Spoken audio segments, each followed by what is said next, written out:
All right, ladies and gentlemen, welcome back to the channel again. Thank y'all so much for coming over. Got this video here from, am I saying this right? YYpedia, Wikipedia. Hopefully. Hey, the original video will be in the description.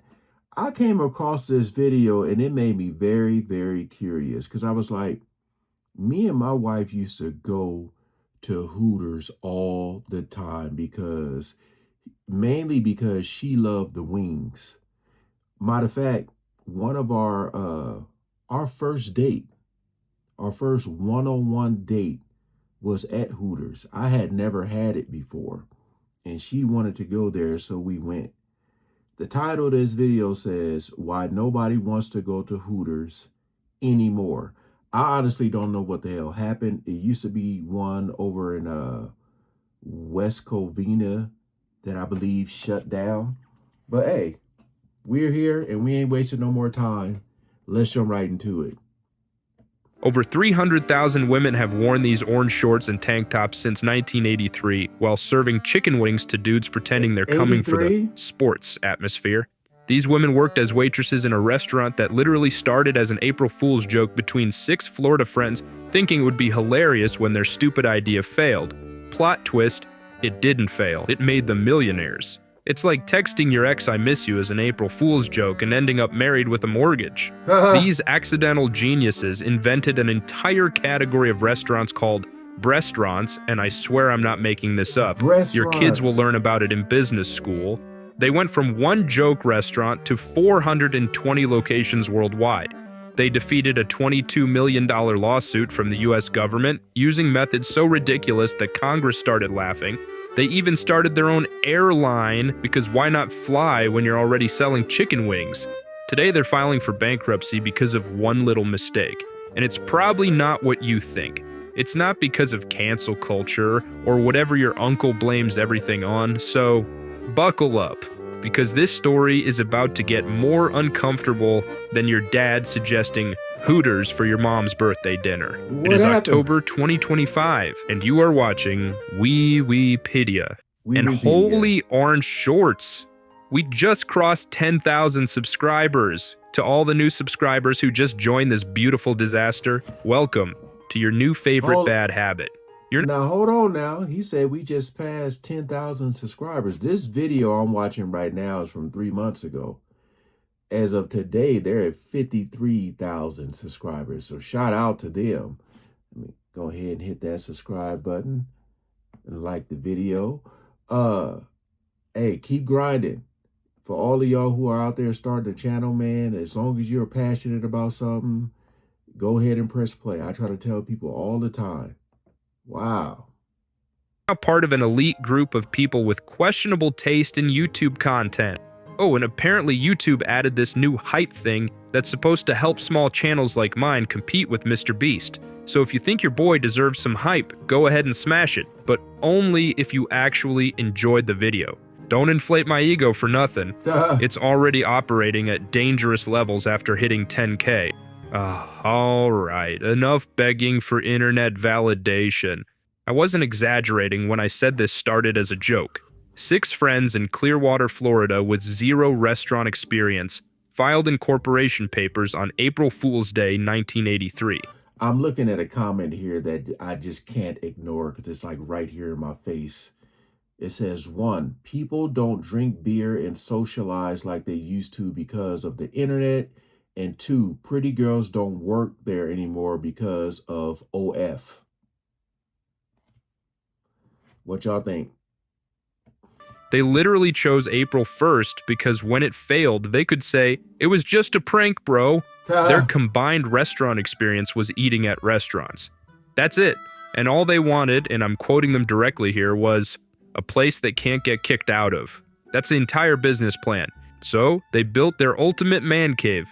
Cold beer, chicken wings, enough TVs to watch every sport simultaneously, and breasts. And no, not chicken breasts. I mean, you know, Hooters girls in orange shorts and tight white tank tops. Right. In 1983, they found the perfect location for their terrible idea, a rundown former nightclub on Gulf to Bay Boulevard. This place was so cursed, it had killed more restaurants than Gordon Ramsay's reviews. Damn. But instead of running away like sensible humans, these madmen bought it on the cheap and built an actual graveyard with tombstones for all the dead restaurants that failed there before them. Meanwhile, co-founder Ed Drosty was conducting some very professional market research at a local bikini contest. He spotted 22-year-old Lynn Austin. This man walked up to a stranger at a bikini contest and said, "You're going to be world famous with Hooters," which, out of context, sounds like either a threat or a pickup line that should get you pepper sprayed. Yeah. But Austin actually believed this random guy's pitch. She quit her stable phone company job to serve wings for $5 an hour. Remember this woman's name because she's about to accidentally save this entire ridiculous operation. On October 4th, 1983, the first Hooters opened its doors in Clearwater. The first few weeks were about as successful as my dating life, which is to say, completely dead. But these 6 Florida men had a secret weapon. Absolutely zero shame and possibly a direct line to the luck gods.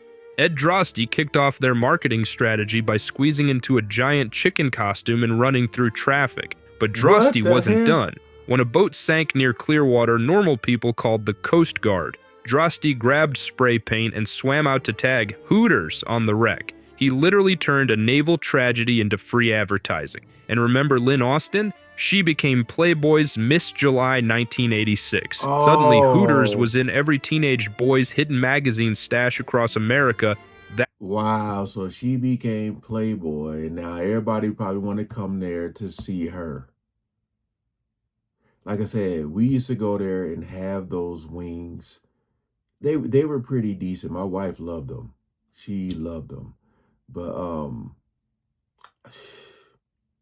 ain't been to Hooters, and I'm trying to think where there's even a location.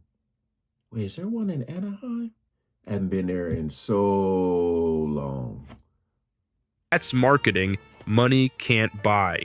Oh, and there's one marketing stunt coming that's so catastrophically stupid it ended in a lawsuit. But I'm saving that disaster for later, because we are still in the 80s now. By 1993, just 10 years after the April Fool's prank, they hit 100 restaurants and $200 million in sales. Wow. $200 million in revenue from selling essentially the same things every sports bar sells, with one difference: the uniform. Yeah. Those orange shorts were generating millions per square inch of fabric. This explosive success spawned a legion of copycats with names that sound like a 13-year-old search history. You have Melons, Mugs and Jugs, and Knockers. The term breastaurant became an actual business category. By 1995, Hooters claimed they were to wings what McDonald's was to burgers. So even like, that's why I talked about another video about trends.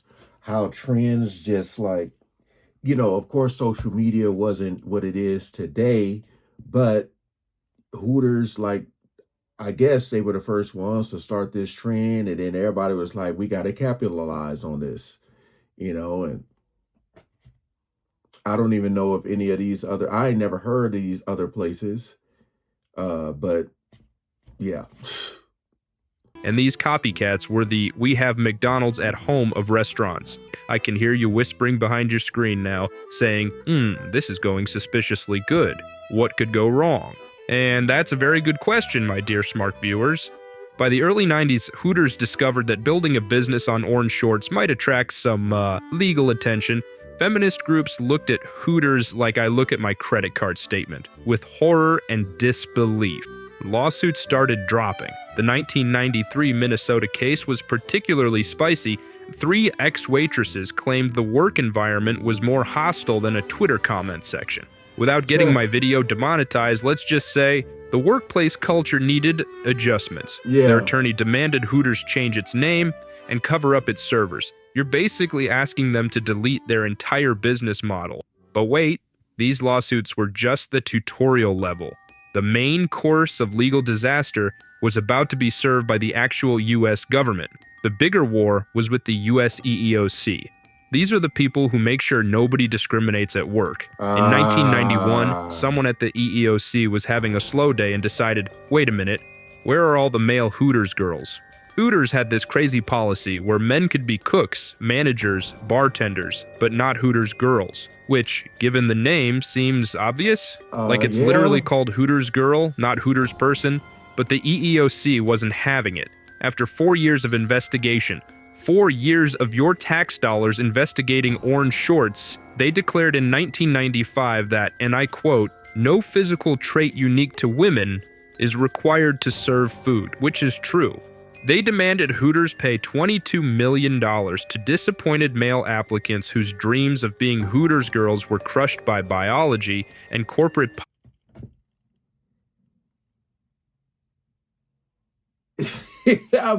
I'm like tripping out.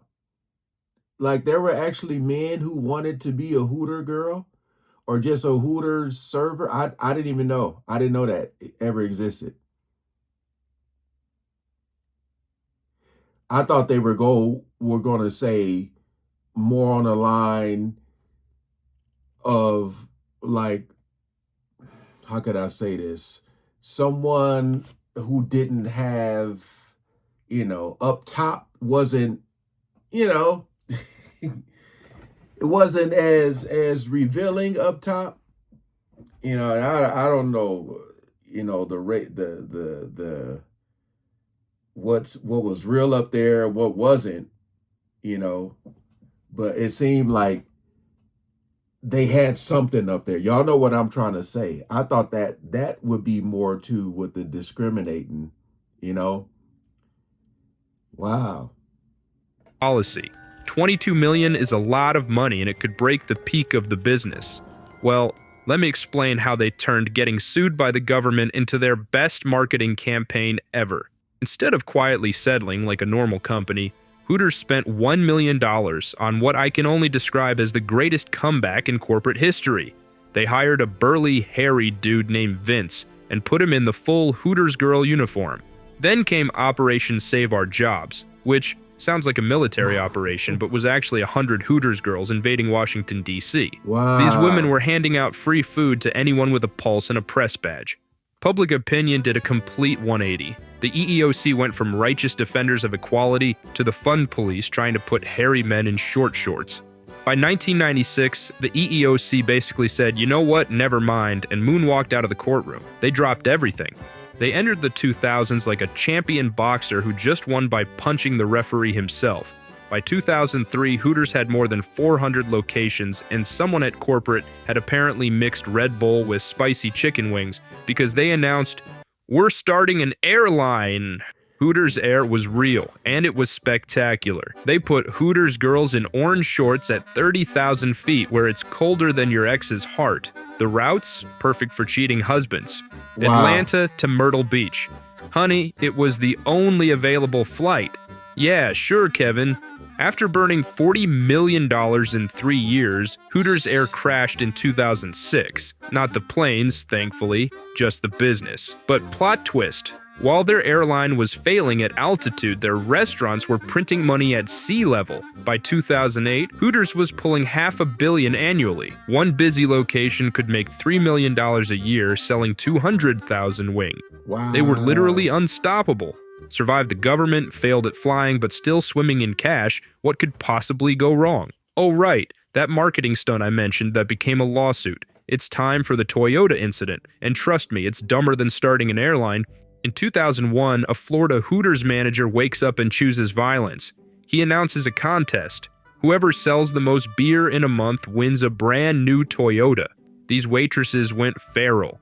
One waitress, Jody Berry, turned into the Michael Jordan of beer sales. She was moving product like Walter White, except legal and with better shorts. April Fool's Day comes, and Jody wins. The manager blindfolds her, which should have been red flag number 1. They lead her to the parking lot. She's probably already picked her license plate, Beer Queen, or something equally tragic. Blindfold comes off. She's staring at a Toy Yoda. No, not Toyota, Toy Yoda. This green piece of plastic that probably came free with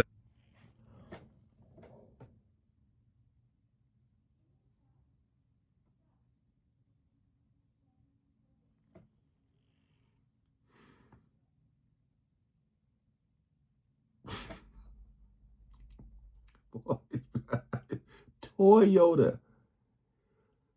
Ladies and gentlemen, boy, I feel like I've been bamboozled. I feel like her. What? A Toy Yoda. Oh my goodness, man. Brilliant. Damn. Happy Meal somewhere. Jody did what any reasonable American would do. She sued them. They settled out of court for an undisclosed amount, but reports say it was enough for her to buy any Toyota she wanted. By 2010, the restaurant started to see sales stagnate and locations close. They hadn't changed anything. In fact, they'd improved the service and food quality over the years.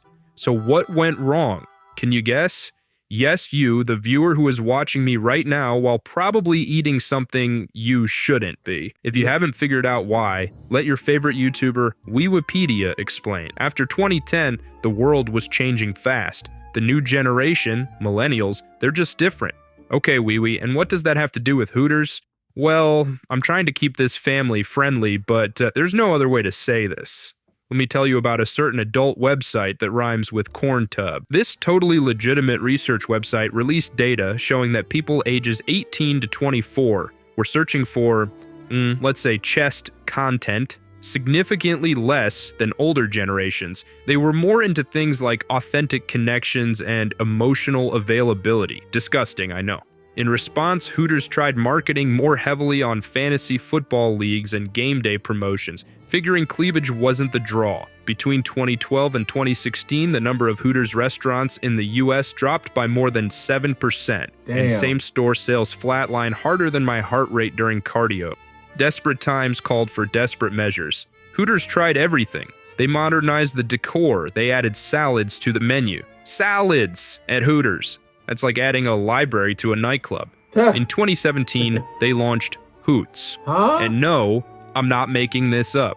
Hoots was Hooters without the Hooters. Both men and women wore normal t-shirts and khaki shorts. But trust Be honest, y'all. Be 1000% honest. Did you guys know about this? Did y'all? Because I was today years old when I found out about Hoots. It gets even more desperate from here.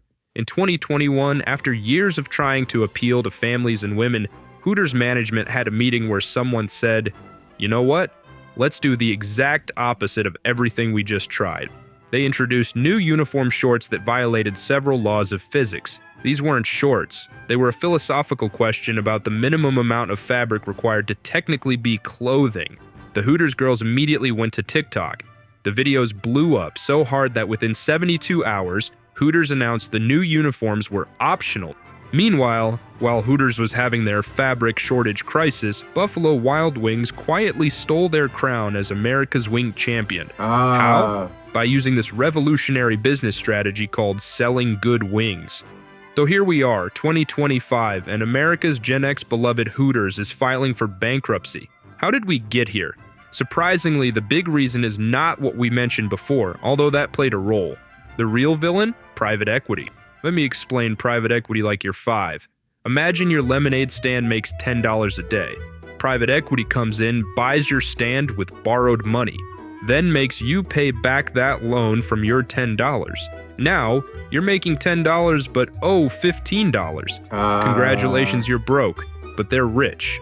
That's private equity. In 2019, they blessed Hooters with $376 million in debt.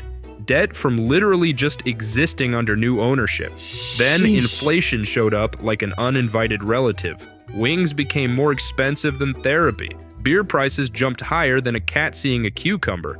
In early 2025, exactly after their 42nd anniversary, Hooters filed for Chapter 11 bankruptcy. Happy 42nd anniversary, here's your bankruptcy papers.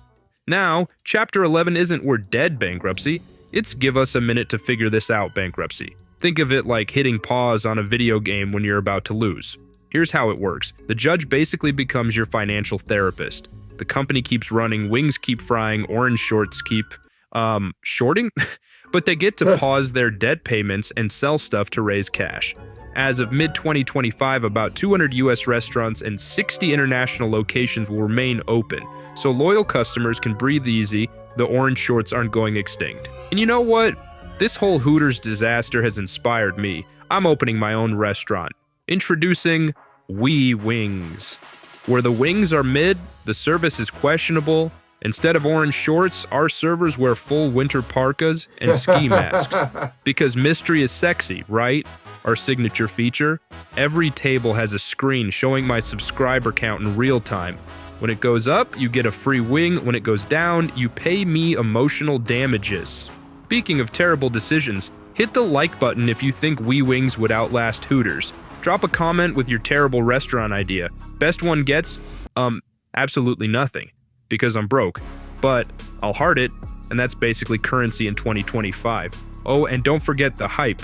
And if YouTube recommended this video to you, congratulations on having an algorithm that hates you as much as it hates me. Subscribe so we can suffer through more corporate disasters together. Wow. Very informative. Yeah, now that I'm thinking, I believe that there's a Hooters in Anaheim. Comment below if you still go. When the last time you went, and what do you think about their wings? Let me see some of the comments here.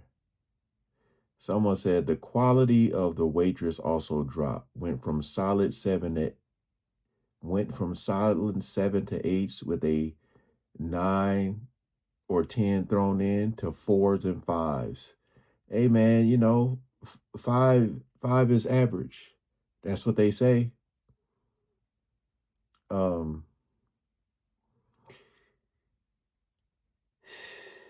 Let me see. They said the girls at Hooters used to stop by and visit your table to talk. They would drop a bag of ice in a pitcher of beer. I don't know. I don't know how many of these guys or people that are commenting are single or what, but I don't drink beer. I barely drink liquor, maybe 3-4 times a year. I'm not a sports bar type guy. I like to watch sports in the comfort of my home, quietly, because it's not like I've never been before, but the times I've been, there was always somebody fighting, always. But yeah, comment below if you still have been there before. I don't know if the food has changed, like the quality of it, but yeah. All right, peace out.